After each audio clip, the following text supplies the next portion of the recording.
تلنگانہ کے کئی اضلاع میں جمعرات کو تیز ہواؤں اور گرج و چمک کے ساتھ بارش ہوئی، جس کی وجہ سے آم کی تیار فصلوں کو شدید نقصان کی اطلاع ہے۔ اضلاع جگتیال، کریم نگر، نظام آباد، ورنگل، کھمم، سدی پیٹ اور دیگر مقامات پر تیز ہواؤں کے ساتھ بارش ہوئی۔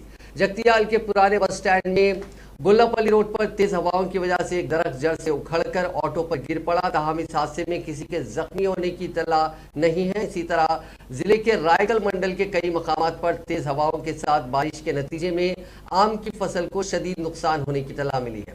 اضلاع کریم نگر، پیداپلی، سدی پیٹ اور دیگر مقامات پر مارکیٹ یارڈ میں لائی جانے والی دھان بارش کی وجہ سے بھیگ گئی۔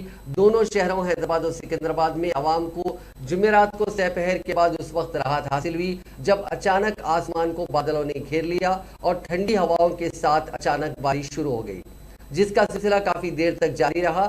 رواں ماہ کے دوران انتہا کو پہنچ جانے والی شدید ترین گرمی سے عوام پریشان حال ہے، حتیٰ کہ محکمہ موسمیات نے بھی آنے والے 2 دن کے دوران ریاست کے مختلف اضلاع میں گرمی کی لہر برقرار رہنے کا امکان ظاہر کیا۔ جمعرات کو بھی سابقہ دنوں کی طرح صبح سے ہی شدید گرمی محسوس ہو رہی تھی، لیکن سہ پہر کے بعد اچانک موسم خوشگوار ہو گیا اور ابتدا میں ٹھنڈی ہوائیں چلنی شروع ہوئیں اور پھر بوندا باندی کا سلسلہ شروع ہوا، جس نے کچھ ہی دیر میں بارش کی شکل اختیار کر لی۔